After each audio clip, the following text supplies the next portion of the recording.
Nem todas as aves voam pelo céu. Algumas preferem ficar em terra, transformando suas patas em armas e o solo em um campo de batalha, onde cada passo é um golpe preciso e mortal.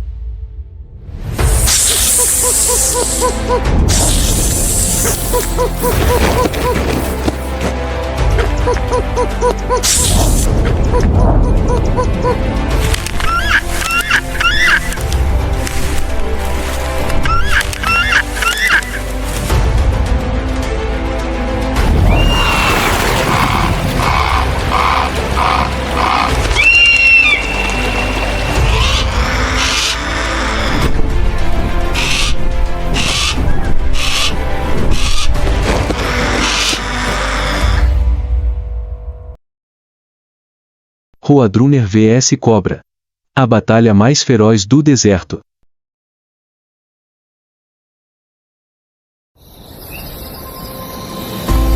No extremo sudoeste dos Estados Unidos, a natureza se veste com um manto de extrema beleza.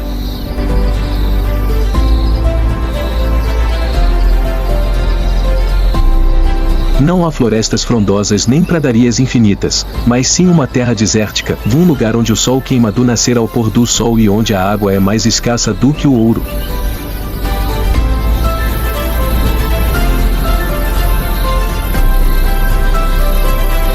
Aqui, a vegetação, baixa e raquítica, luta para sobreviver.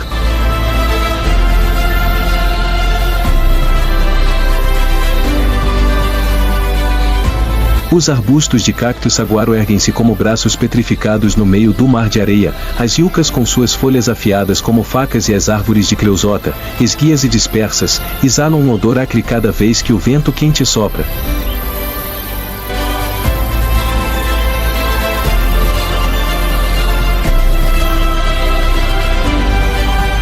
Às vezes, alguns cachos de flores do deserto florescem brevemente, como se apressassem em viver plenamente uma estação seca.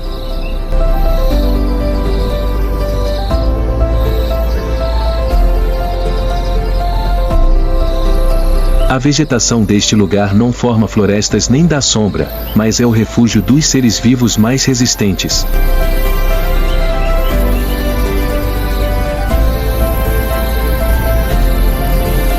Sob as árvores baixas, nas cavidades das rochas ou entre as fendas secas, a vida segue seu curso silencioso com um ritmo áspero e intenso.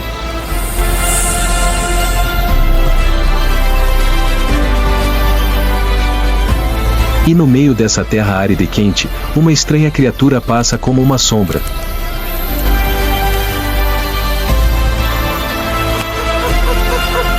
Ela não estende as asas no ar, mas lança-se sobre o solo ardente com suas longas e fortes patas.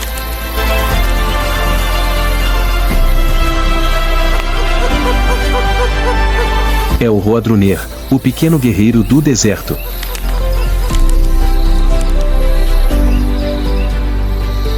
Em um mundo onde voar é o instinto das aves, o Roadrunner escolhe outro caminho, ele não voa, ele corre.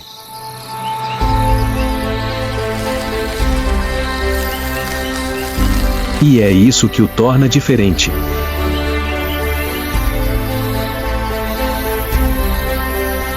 Com um corpo de cerca de 50 centímetros de comprimento, mas com patas tão fortes quanto as de um atleta, o correcaminho pode atingir uma velocidade de até 32 km por hora, comparável à de uma lebre, e deixar para trás muitas aves do mesmo tamanho.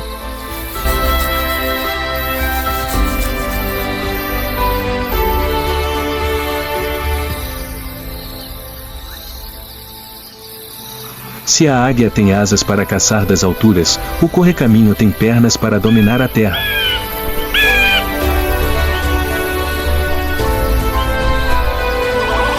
Se a avestruz é o cavalo de batalha da savana, o correcaminho é o cavalo veloz do deserto.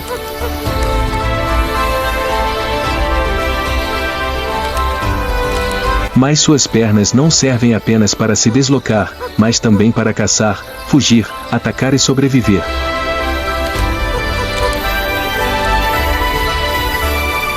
correm pela areia escaldante, colam-se aos arbustos baixos, deslizam pelas fendas das rochas quentes como carvão e aproveitam cada segundo para procurar lagartixas, escorpiões, insetos e, às vezes, presas muito mais perigosas.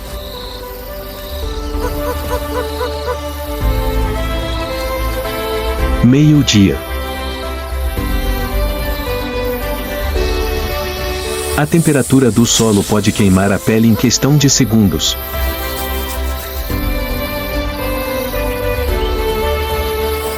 No silêncio sufocante do deserto, um movimento silencioso desliza pela areia.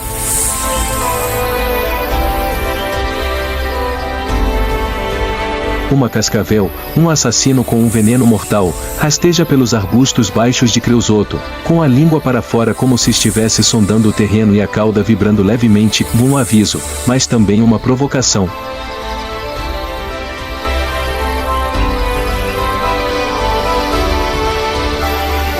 O Roadrunner detecta o inimigo. Ele não se assusta, inclina a cabeça e seus olhos negros brilham friamente.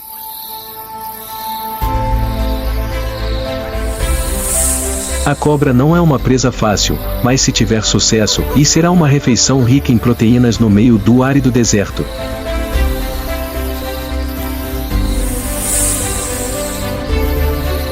Começa o confronto.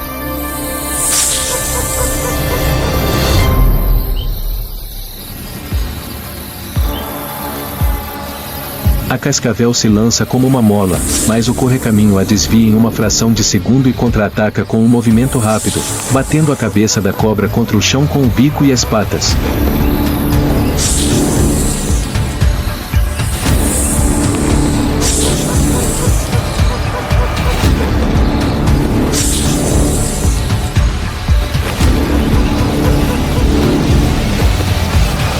Após alguns golpes precisos, a cobra fica imóvel na areia quente.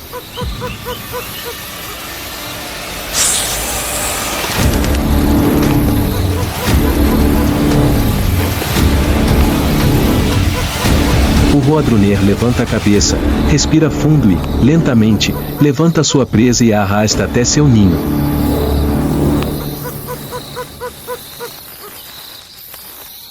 Suas patas são tanto uma arma quanto o batimento do seu próprio coração no meio do deserto. Em um lugar onde a destreza não é suficiente, onde a velocidade e a coragem são decisivas, o Roadrunner não é apenas um sobrevivente.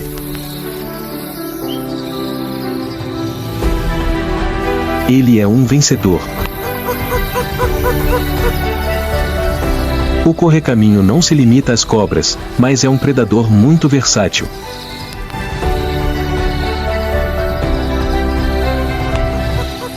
Ele corre como uma flecha perseguindo os lagartos do deserto e os captura com um golpe rápido como um raio.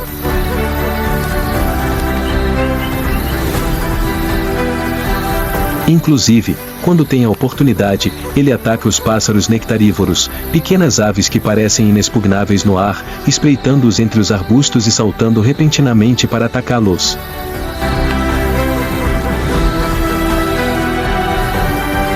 Para o correcaminho, todos os seres vivos que estão ao seu alcance podem se tornar presas.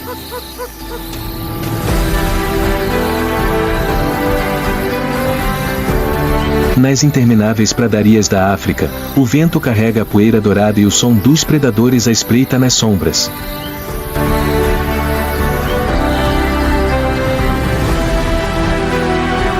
Em um lugar onde a vida está sempre ameaçada pelas garras, um animal que não voa caminha com orgulho, com suas longas patas como pilares, o olhar alerta e o passo firme.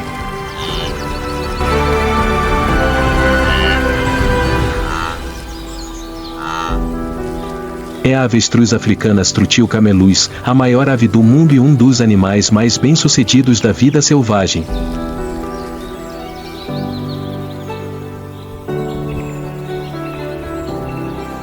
Com uma altura de até 2,7 metros e um peso de cerca de 130 kg, as patas da avestruz não apenas sustentam seu enorme corpo, mas também são uma arma definitiva.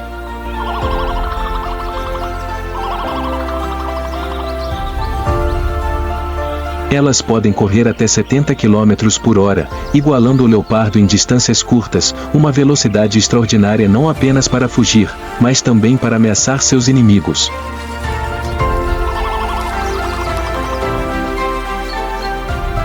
Cada pata tem 2 dedos grandes com garras afiadas como facas.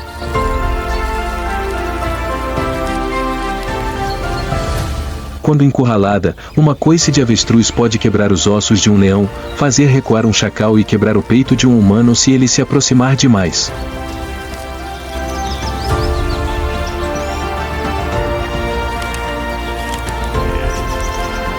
Em um buraco na areia, no meio de um campo aberto, sem árvores nem sombra, encontra-se um ninho de ovos de avestruz, vários ovos redondos, do tamanho de uma melancia, de cor branca pálida, expostos ao sol.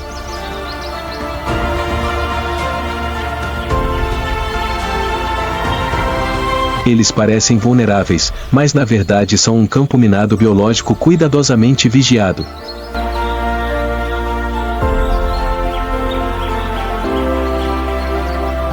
O macho fica de guarda o dia todo, com o olhar como um radar que gira constantemente entre o céu e a terra.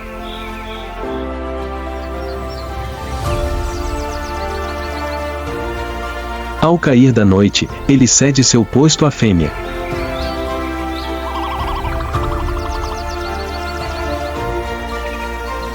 A troca ocorre em silêncio, mas com determinação, durante os quase 40 dias que dura a incubação.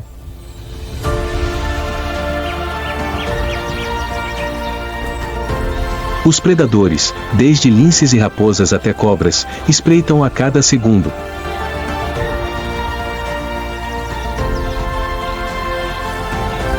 Mas as patas das avestruzes estão prontas para punir qualquer um que se aproxime demais, sem necessidade de gritos ou avisos.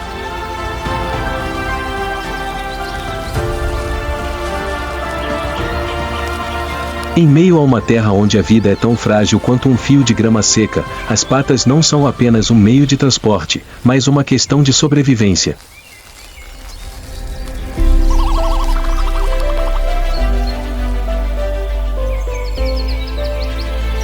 Quando o sol se eleva no céu e dissipa a névoa matinal das pastagens africanas, a silhueta de um animal alto e elegante aparece entre a grama, com um andar tranquilo, a cabeça erguida e as longas patas que lhe permitem caminhar com passos leves, mas com uma força letal.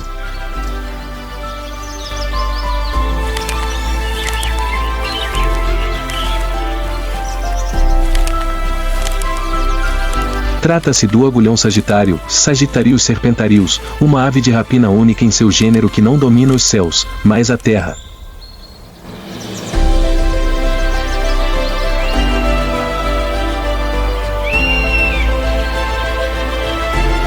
Com uma altura de quase 1,2 metros e uma longa envergadura, a águia sagitaria não voa para caçar, mas caminhando dezenas de quilômetros por dia em busca de presas, desde grandes insetos e lagartos até seu inimigo mais temível, as cobras venenosas.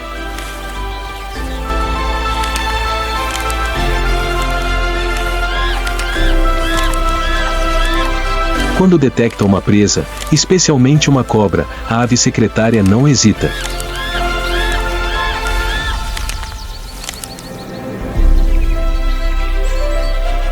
Ela usa suas patas como martelos, mirando diretamente na cabeça da cobra, e a pisoteia e chuta incessantemente até que sua presa fique imóvel.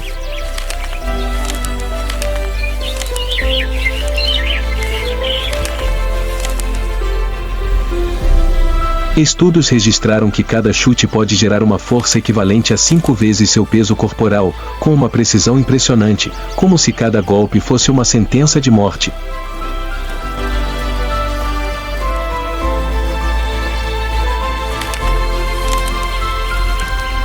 Enquanto muitas aves evitam cobras venenosas, o secretário as transforma em seu alimento diário.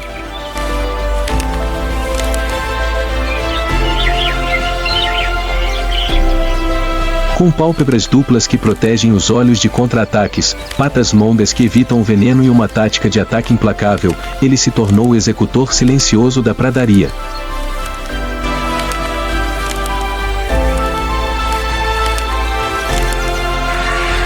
No mundo dos predadores, há espécies que correm com suas patas, outras que chutam com elas, mas há uma espécie nascida para dominar as alturas, onde só há vento, nuvens e o silêncio do céu.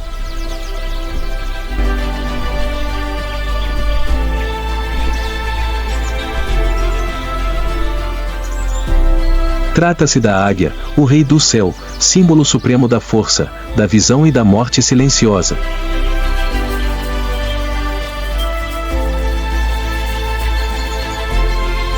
Entre os imponentes penhascos, onde o vento sopra através de cada fenda da montanha, uma enorme silhueta alada desliza sem precisar bater as asas.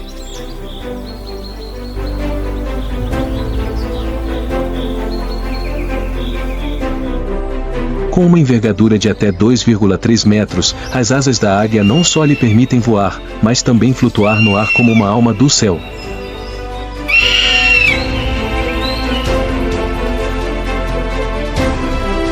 Sem ruído. Sem aviso prévio. Apenas uma sombra que cai silenciosamente sobre a terra.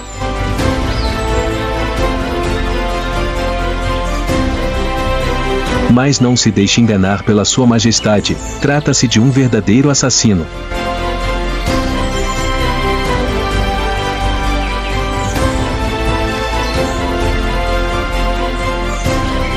Os olhos da águia são um dos mais aguçados do mundo animal, capazes de detectar presas pequenas a mais de 3 km de distância.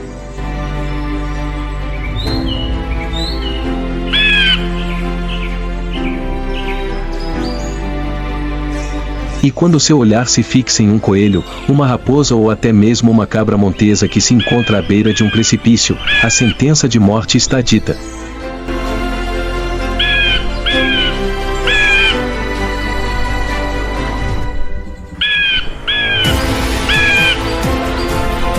A águia dobra as asas, encolhe-se e lança-se em picada a uma velocidade que pode ultrapassar os 160 km por hora, numa picada perfeita que combina altura, velocidade e técnica assassina.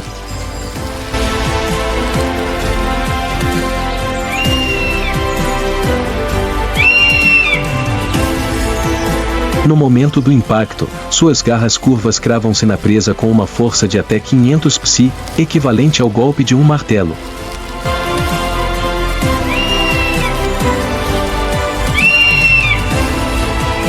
Não precisa de uma segunda tentativa. Uma vez que as garras se fecham, a presa não tem como escapar. As patas não são tão longas quanto as da avestruz, nem tão ágeis quanto as do correcaminho, nem tão fortes quanto as do pássaro secretário, mas na águia elas têm um significado diferente e são o local onde se concentra toda a força do ataque, as garras que seguram a vida da presa, a ferramenta especializada para dar o golpe final.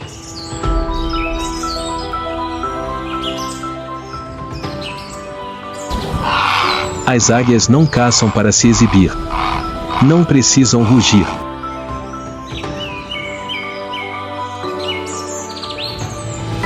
Todos os seus movimentos são precisos, minimalistas e absolutamente eficazes. São a definição viva de paciência e dano silencioso.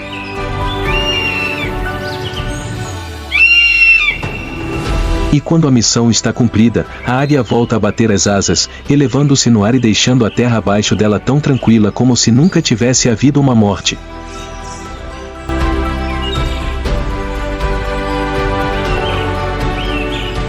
Afastando-nos das rochas áridas e das pradarias queimadas pelo sol, entramos nas terras tropicais inundadas da África Central, onde o céu se reflete nos pântanos e cada passo pode afundar toda a vida.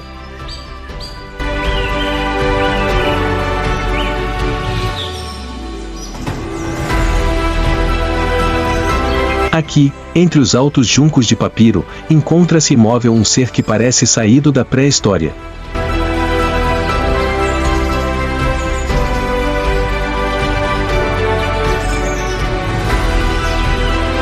O vento sopra, os juncos balançam, mas ele permanece imóvel, como uma estátua de aço.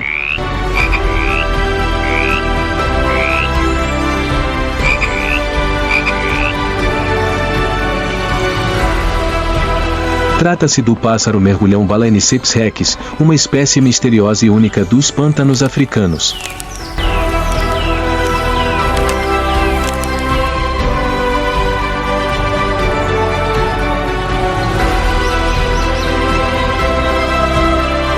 Com mais de 1,2 metros de altura, um pescoço longo e um bico enorme em forma de cunha, largo, grosso e afiado como uma faca, o pássaro sapateiro é um predador implacável que se esconde sob uma aparência tranquila.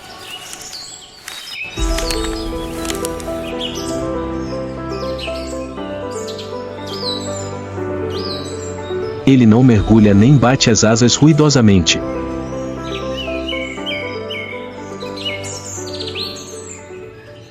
Ele espera.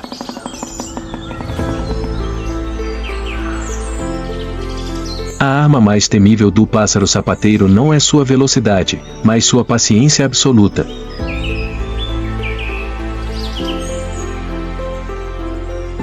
Ele pode permanecer imóvel por horas, esperando o momento certo para atacar.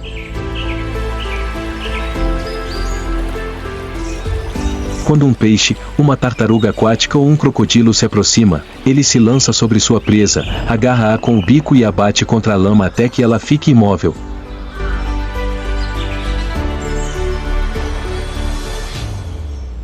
O silêncio é seu estilo, a morte é o resultado.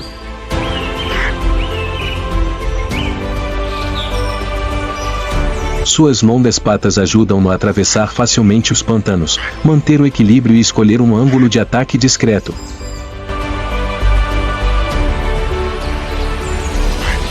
Em meio às águas calmas, o pássaro sapateiro é um fantasma silencioso da destruição.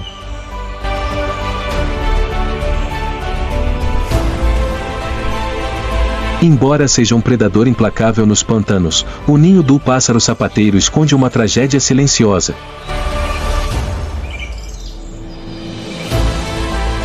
A cada estação, o pássaro sapateiro costuma botar 2 ovos, mas cria apenas um.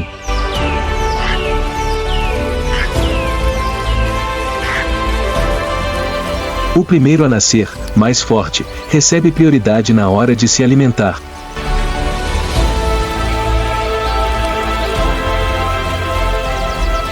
O segundo, mais fraco, é abandonado aos poucos.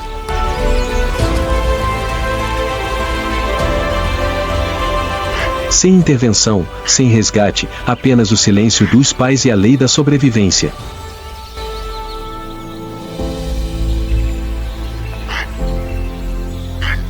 De vez em quando, vemos a mãe proteger seu filhote com as asas ou levar água com o bico em um gesto de ternura nesse mundo gelado.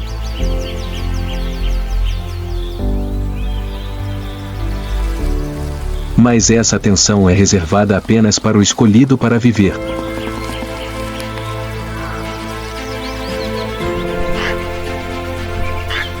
No mundo das aves, a maioria dos predadores são lobos solitários que correm, atacam e matam suas presas sozinhos.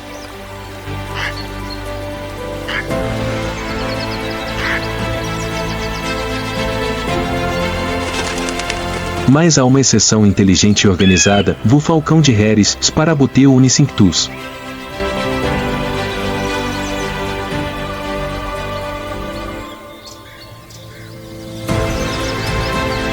O falcão de Harris, que vive em áreas desérticas, florestas densas e pradarias da América do Sul e América do Norte, não é conhecido apenas por suas garras afiadas e asas rápidas, mas também por algo incomum em aves de rapina, eles caçam em bandos.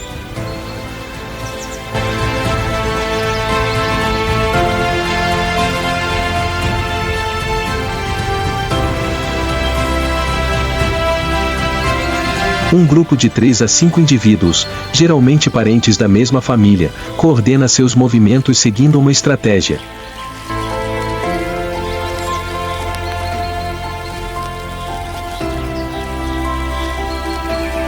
Alguns atraem a presa, outros a espreitam e outros a atacam para cortar seu caminho.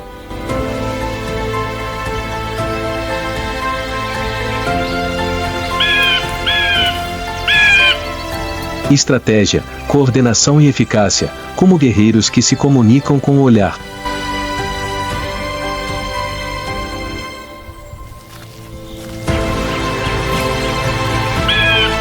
Ao meio-dia, uma lebre rumina tranquilamente a grama em uma clareira.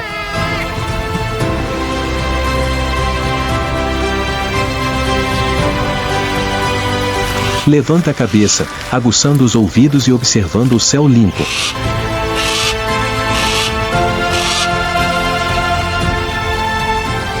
Parece que não corre perigo.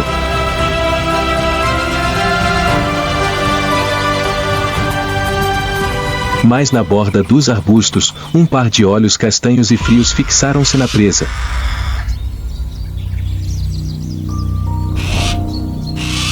Um falcão de Heres estendeu as asas e voou em círculos como se nada estivesse acontecendo.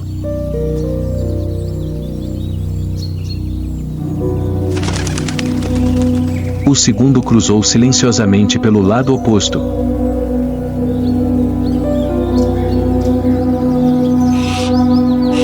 O terceiro lançou-se do alto como uma flecha de aço.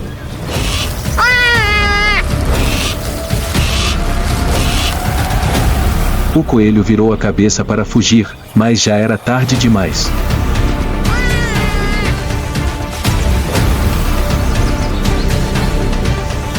Um falcão cortou-lhe o caminho, outro bloqueou-lhe a saída e o terceiro aterrou com as garras estendidas para dar o golpe final.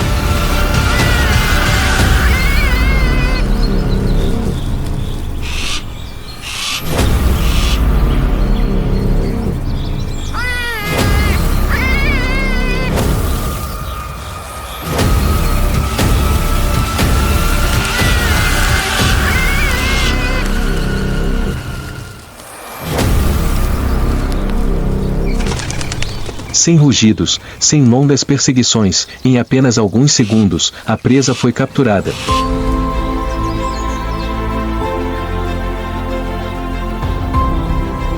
Os falcões de Heres não são apenas fortes, mas também são um exemplo de inteligência e estratégia no mundo das aves de rapina.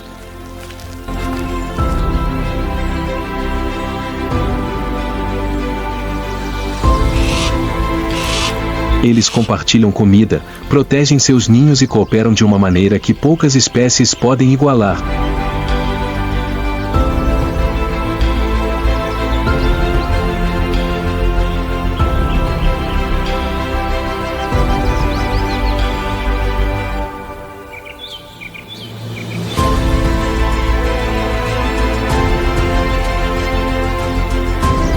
Do deserto à pradaria, do pântano ao céu, cada ave desta viagem demonstra que a sobrevivência não está apenas nas asas, mas também nas patas.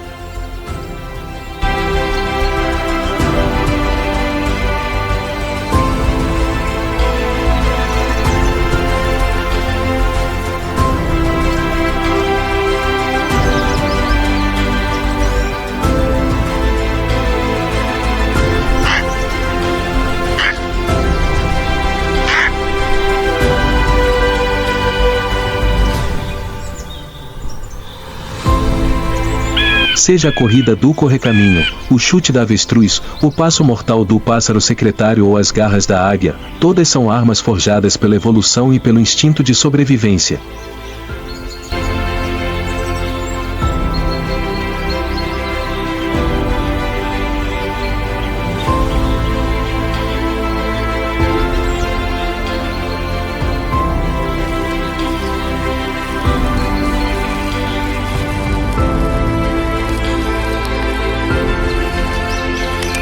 Na natureza, onde não há lugar para erros, o sobrevivente não é o mais forte, mas aquele que melhor se adapta.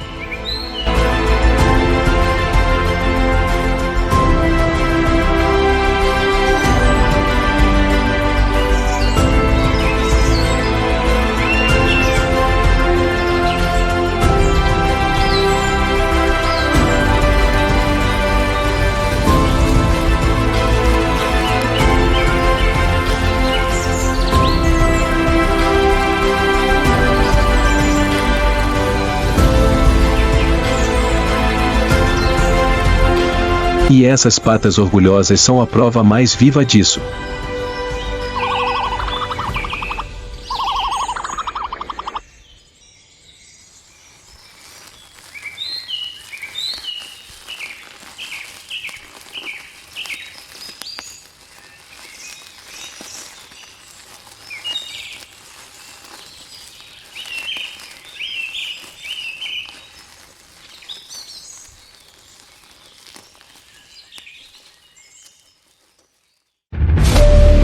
Todos os anos, 3 espécies de 3 mundos diferentes embarcam em uma aventura de vida ou morte, à medida que as estações mudam e a Terra retorna ao ritmo dos ciclos ancestrais.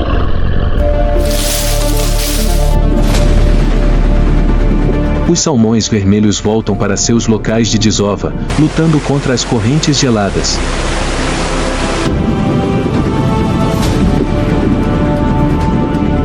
As sardinhas enfrentam aves marinhas e tubarões enquanto nadam em espirais pelo oceano. Manadas de búfalos africanos enfrentam leões e atravessam rios para chegar a pastagens mais férteis em terra firme.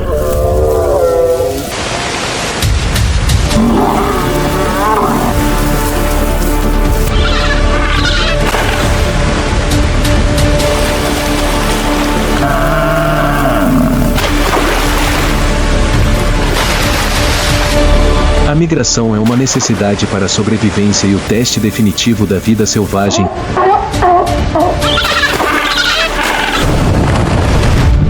Ou não é uma escolha.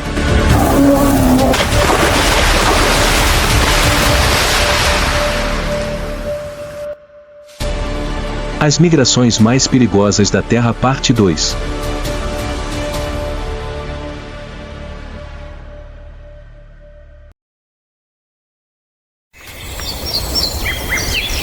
A migração de retorno do salmão vermelho Oncorhynchus nerca, uma das maiores jornadas de sobrevivência do planeta, começa todos os anos quando o vento do outono começa a soprar nas florestas de pinheiros do norte.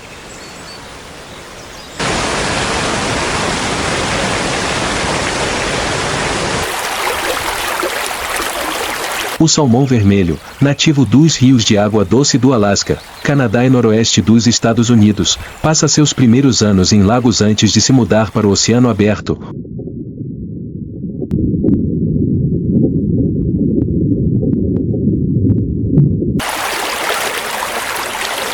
Onde passa de 2 a 3 anos no frio do Pacífico Norte. Mas quando chegam à idade adulta, todos eles têm um instinto enigmático que os faz nadar rio acima, centenas ou até milhares de quilômetros, para localizar o rio exato onde nasceram, apenas para desovar e morrer.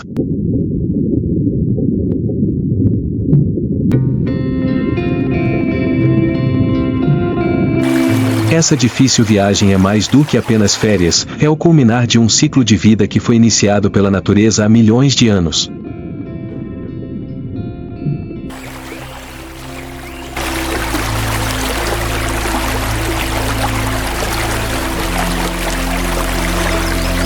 Os salmões vermelhos entram nas fozes dos rios vindos do mar com estranhas mudanças físicas, suas cabeças ficam verdes, seus focinhos ficam afiados, suas mandíbulas se curvam, sua pele fica vermelha escura.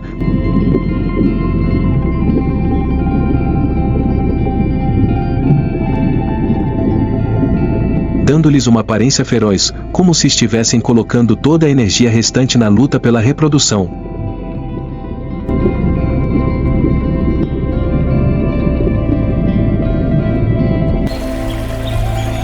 Eles não comem durante a migração rio acima, e em vez disso, dependem exclusivamente das escassas reservas de gordura que armazenaram enquanto estavam no mar.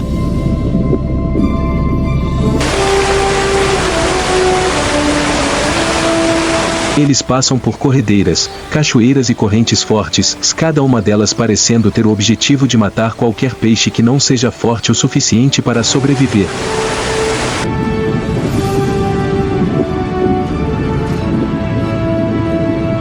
A vida pende por um fio a cada salto da água, e cada salto custa uma força valiosa.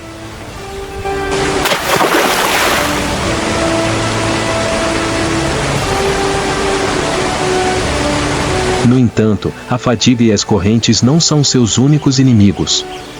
Os infames predadores das florestas do norte são outro obstáculo que o salmão vermelho deve superar.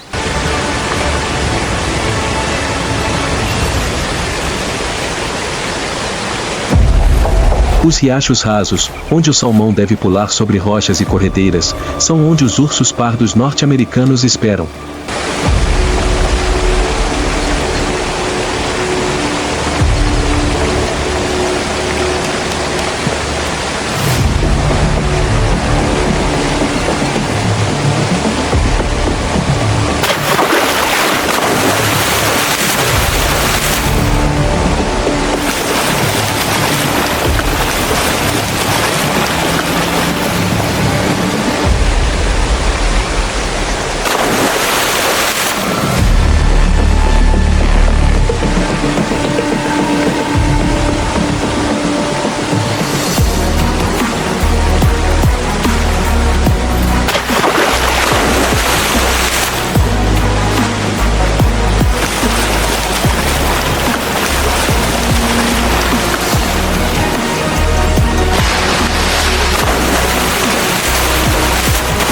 Águias americanas voam em círculos acima, observando tudo o que acontece nas águas rasas abaixo.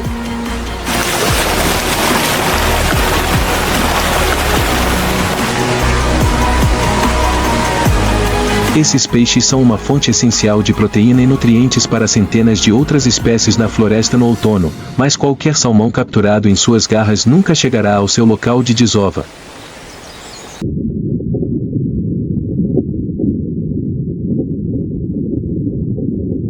Os sobreviventes finalmente chegam à cabeceira do rio, onde águas cristalinas caem em cascata sobre cascalho e seixos lisos.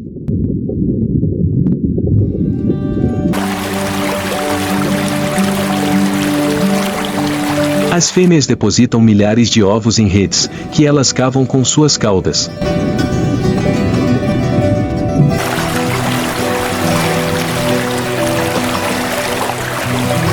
Os machos lutam ferozmente pela oportunidade de fertilizá-los, rasgando escamas e cuspindo sangue enquanto se chocam, mordem e arranham. Os salmões desaparecem gradualmente assim que a desova termina.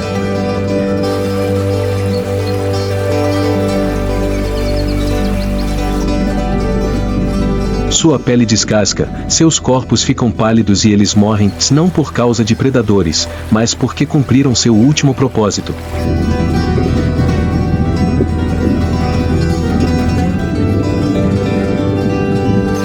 Ao alimentar os embriões em desenvolvimento, nutrir as florestas ribeirinhas e sustentar a geração recém-nascida, seus corpos em decomposição enriquecem o leito do rio.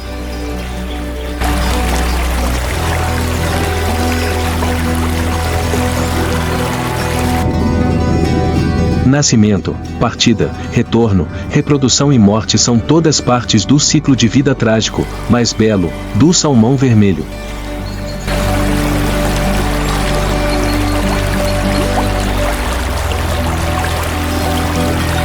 No entanto, todo um ecossistema, ursos, pássaros, árvores e até mesmo os próprios rios, é sustentado por esse sacrifício.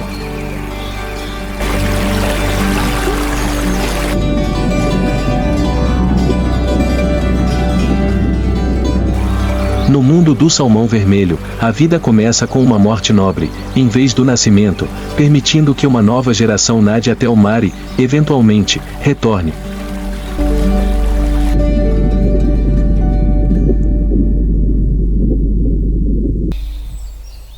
A migração anual para o sul do pelicano branco americano Pelecanus erythrorhynchus é outra grande migração que ocorre nos céus das terras altas e pantanos, à medida que ventos frios sopram para o interior da América do Norte, sinalizando a chegada do inverno.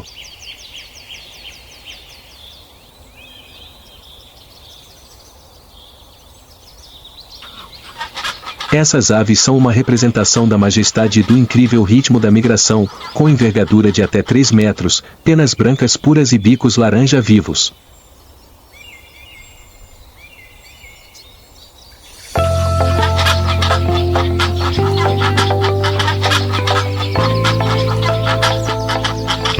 No Canadá, na região dos Grandes Lagos e no centro dos Estados Unidos, elas se reproduzem em lagos de água doce e pantanos.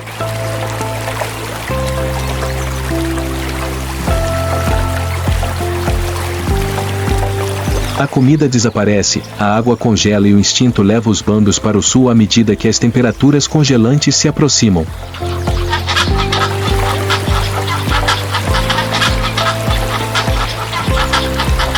Elas planam com pouca energia, usando as correntes de ar para voar em suas reconhecíveis formações em V.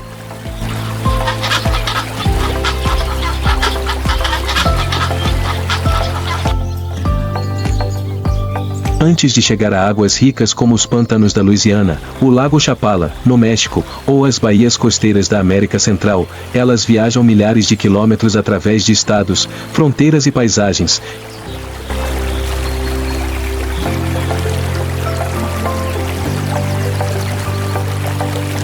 De florestas de pinheiros gelados a desertos áridos.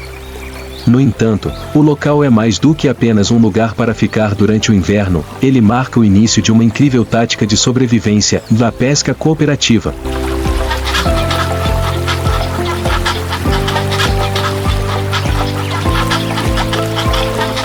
Os pelicanos brancos não mergulham nem atacam rapidamente como seus primos, os pelicanos marrons, que fazem isso do ar. Em vez disso, eles formam uma parede viva sobre a água, cooperando estreitamente em grupos.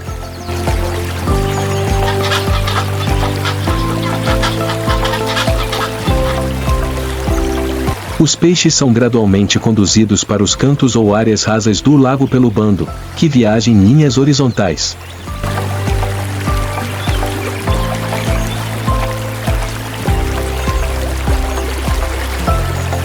Cada ave então se inclina, drena a água e engole sua presa escorregadia em questão de segundos, depois de mergulhar a cabeça e recolher litros de água e peixes em sua bolsa elástica na garganta.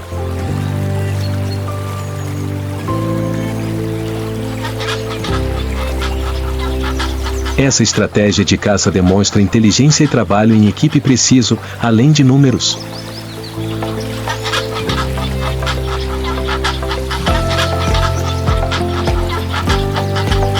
Os pelicanos brancos se movem em uníssono, compartilhando espaço, trocando de papéis e modificando suas formações para garantir uma alimentação eficaz. Não há caos nem rivalidade.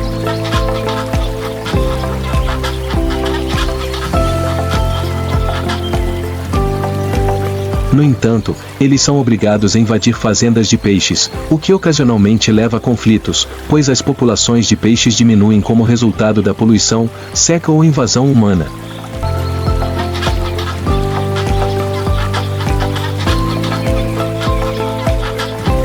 O pelicano branco ainda é um símbolo de paz, perseverança e sabedoria na natureza, apesar de ter viajado milhares de quilômetros através do vento, sol e climas variáveis.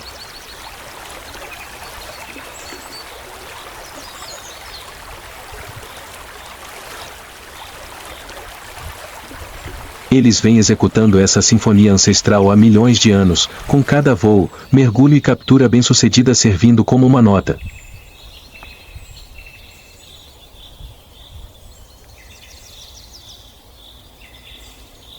É uma sinfonia do ritmo da natureza, do instinto coletivo e da sobrevivência ao longo das estações e dos mundos.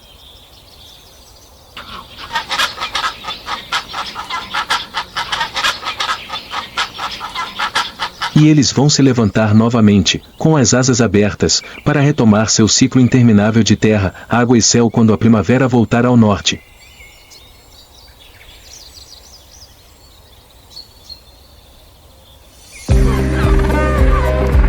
O pinguim imperador Aptenodites forsteri enfrenta uma das migrações mais difíceis do planeta no mundo deslumbrante branco da Antártida.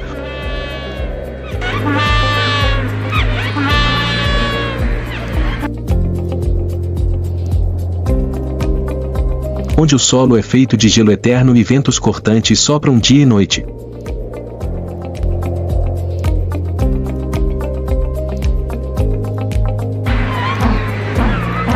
Apesar de não terem dentes, garras ou capacidade de voar, eles têm um instinto de sobrevivência incrível e uma vontade inabalável que até a natureza respeita.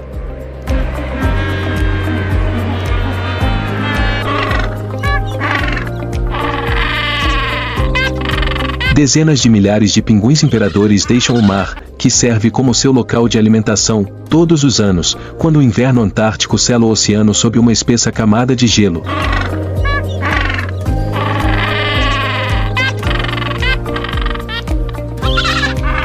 Em seguida, eles marcham para o interior do continente em busca de gelo estável para se reproduzir.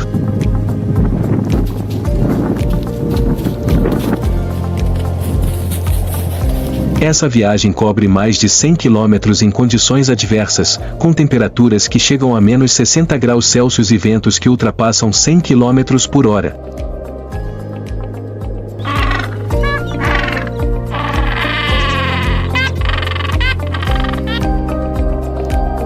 Durante dias, eles avançam lentamente, deslizando de barriga no gelo em uníssono para economizar energia. A fêmea retorna ao mar para se alimentar imediatamente após botar um único ovo e passá-lo para o macho.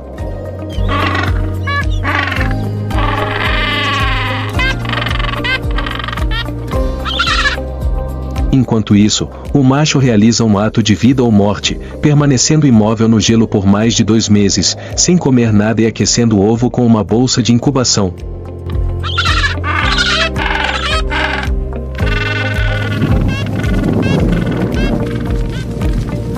No entanto, um predador mortal espreita sob a água gelada quando a viagem de volta ao oceano começa, seja para os pais que saem para se recuperar ou para as mães que retornam para se alimentar.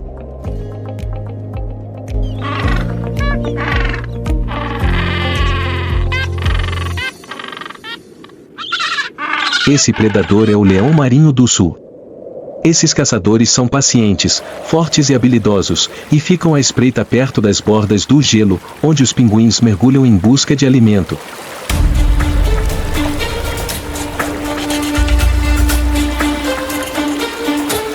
Um pinguim pode ser puxado para dentro de uma boca cheia de dentes afiados e desaparecer sob o mar gelado com um passo em falso ou um segundo de lentidão.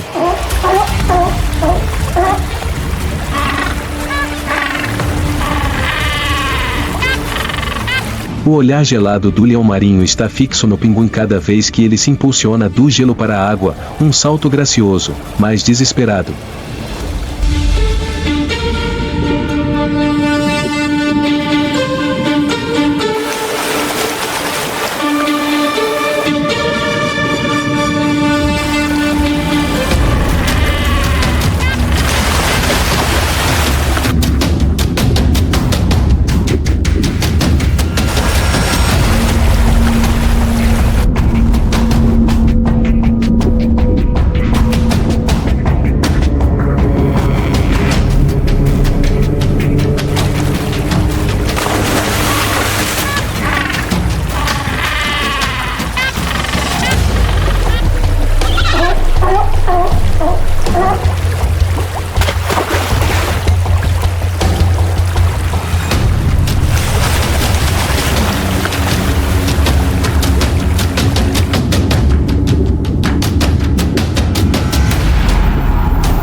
Essas mandíbulas incrivelmente rápidas são ideais para nadar na direção errada. É quase impossível sobreviver depois de ser mordido. Aos olhos dos predadores, os pinguins são mais nutritivos devido à sua espessa camada de gordura, à falta de garras e à falta de velocidade semelhante à dos peixes.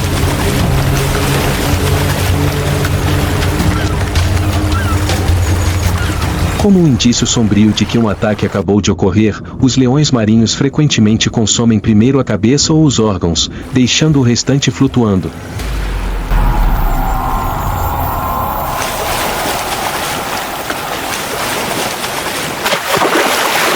Os restos mortais ocasionalmente voltam à costa gelada, onde outros pinguins continuam a mergulhar, alheios à morte que se encontra sob a superfície.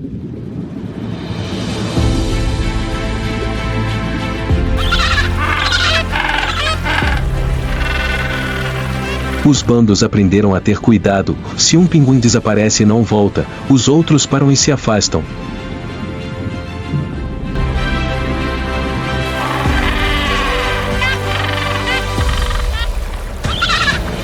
Mas, eventualmente, enquanto os filhotes esperam e a fome aperta, um deles salta, e o ciclo mortal recomeça.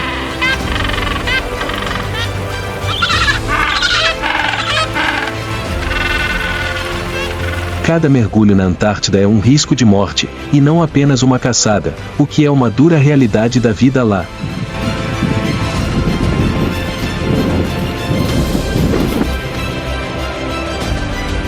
Os pinguins imperadores, no entanto, continuam vivos.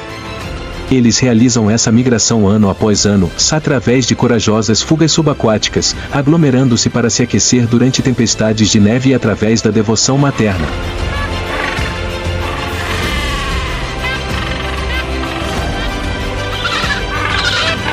Eles demonstram que a bravura requer apenas uma vontade inabalável e nenhuma garra.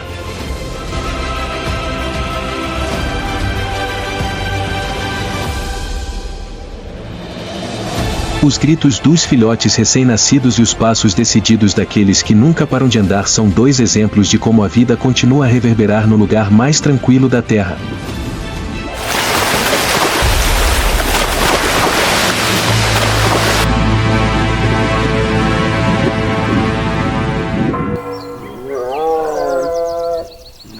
Sob os cascos estrondosos dos búfalos africanos, a poeira vermelha gira nas planícies áridas do Serengeti.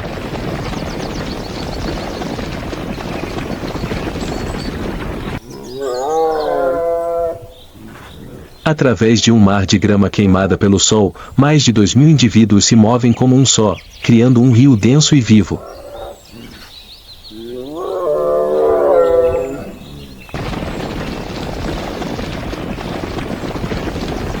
À medida que a estação seca assola a savana africana, esta é a maior migração do ano e uma jornada vital para a sobrevivência.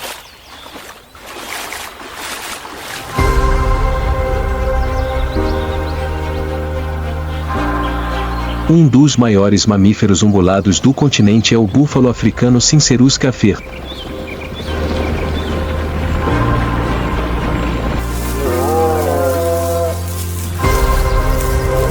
Eles são símbolos de uma força incrível, com corpos que pesam cerca de 900 kg, peles grossas em tom carvão e chifres enormes que lembram crescentes.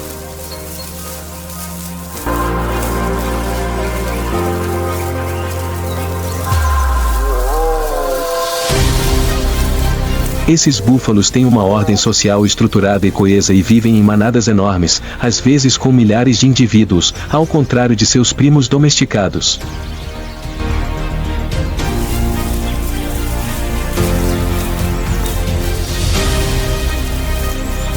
O rebanho deixa seu território todos os anos para viajar para o norte, onde as chuvas sazonais acabaram de começar e uma nova vida está surgindo, à medida que as pastagens secam e os lagos diminuem sob o sol escaldante.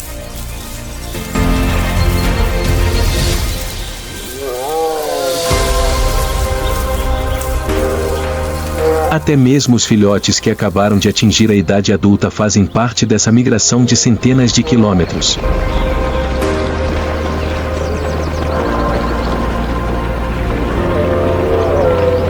Eles marcham em formação fechada, com os adultos fortes cercando os jovens indefesos no meio, como um escudo vivo.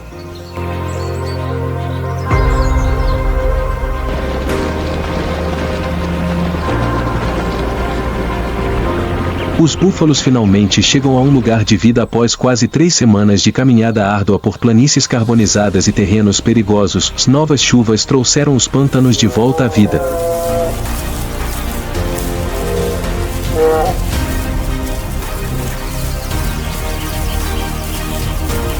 Arbustos espalhados brilhando com a umidade, lagos cintilantes refletindo o céu e gramados verdes exuberantes se estendem à sua frente.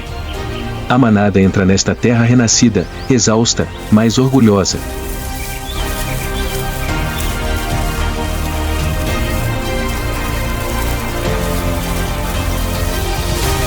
O búfalo líder dá as boas-vindas a esta nova terra com chamados profundos.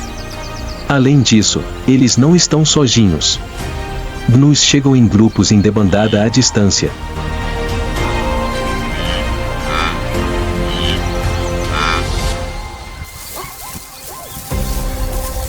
Como ondas pretas e brancas em um mar verde, as zebras fazem parte da correnteza. Gazelas de grande correm ao lado de impalas, que parecem estar esperando por este momento há séculos.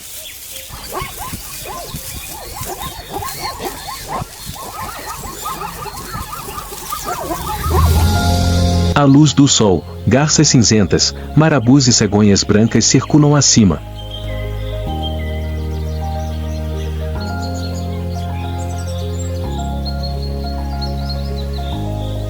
A celebração da natureza é selvagem. O ar está cheio de respingos, cascos, bufos e batidas de asas. Ondas na água, respingos de lama, uma celebração de milhares compartilhando ritmo, vida e espaço.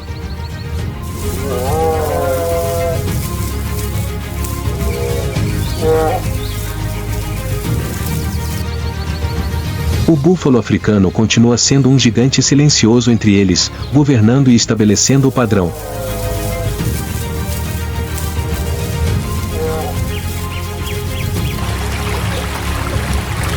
Olhos de crocodilo, brilhando entre a lama e os nenúfares, surgem silenciosamente sob as águas calmas.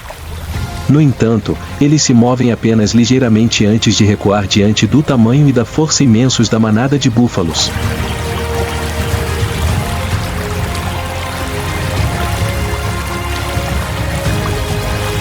O búfalo líder já viu esses olhos antes, então eles nem piscam. Não agora. Não com uma manada forte e coesa.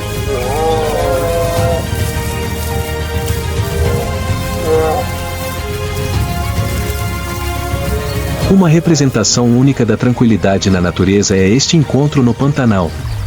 Por um breve momento, cada espécie compartilha a respiração, o espaço e o renascimento, mas cada uma tem seu próprio caminho, voz e instinto.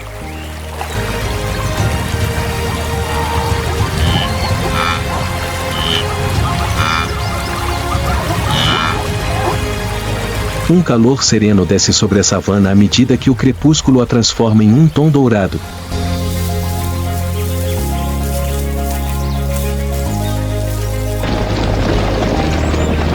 Os búfalos se dispersam para pastar após uma jornada tortuosa, enquanto os mais velhos relaxam à beira do lago e os filhotes brincam e se divertem nas poças formadas pela chuva.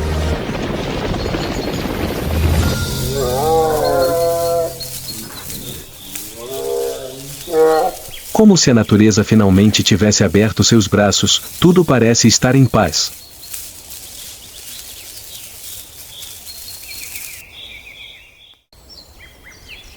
No entanto, olhos observam nas profundezas do matagal ao sul, sob a luz fraca e as folhas imóveis. 2 machos adultos e leoas estão emboscando um bando de leões.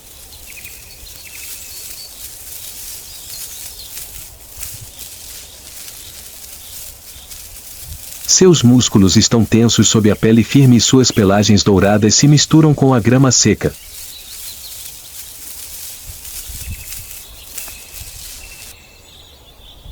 As leoas, que são caçadoras habilidosas, cercaram as bordas sul e oeste do rebanho em forma de crescente.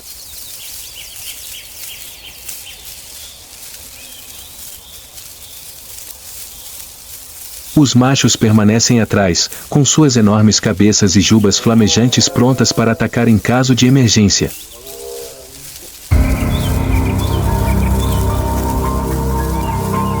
Eles estão lá para dominar, não para caçar. Uma única emboscada de um leão pode matar um búfalo adulto. As sombras se alongam à medida que o sol se põe. Agora é o momento ideal para atacar.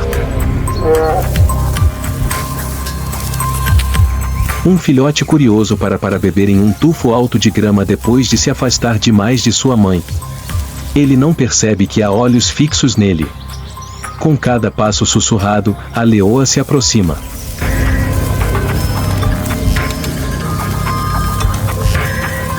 Um macho rosna baixinho do flanco oposto, é um som profundo e breve, que congela o ar por um momento.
E escurece.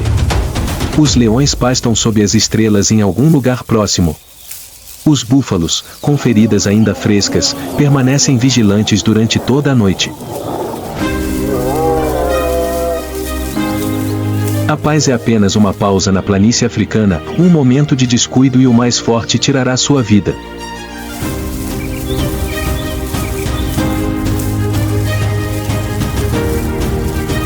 A migração dos búfalos chega ao fim em um silêncio solene, em vez de com vitória.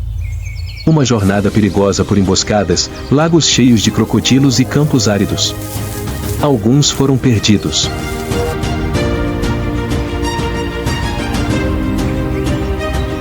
No entanto, a maioria chegou ao lugar onde a grama cresce, a água corre e a vida recomeça.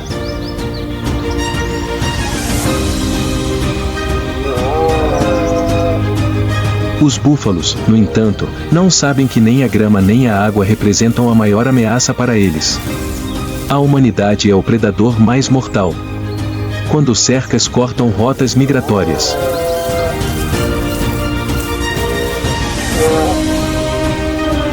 Quando as plantações são drenadas dos pantanos. Quando o concreto substitui as florestas. Quando o conceito de natureza selvagem se limita a fotografias e mapas. Os búfalos são incapazes de mudar seu estilo de vida. Não há como eles contornarem a situação. Eles não têm um plano B. Eles têm apenas uma rota, e a espécie será extinta se ela for bloqueada. Eles não estão sozinhos. A mesma ameaça agora enfrenta todos os seres vivos, desde baleias que atravessam os oceanos até pinguins que navegam no gelo da Antártida e gnus que saltam rios infestados de crocodilos, passagens que desaparecem, lares que desaparecem e direitos de existir que desaparecem.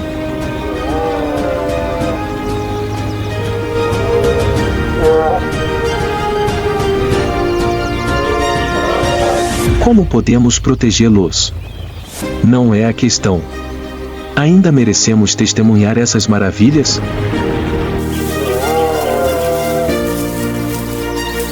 É a pergunta. Nada impedirá que esses rebanhos, essas migrações e a própria vida que eles sustentam sejam extintos se nada for feito. Isso inclui leis, espaços selvagens e respeito.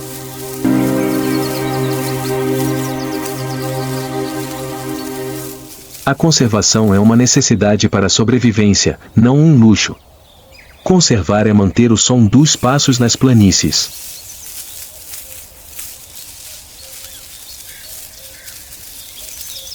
Conservar significa permitir que a natureza floresça. Conservar significa manter intacto o que resta da nossa humanidade.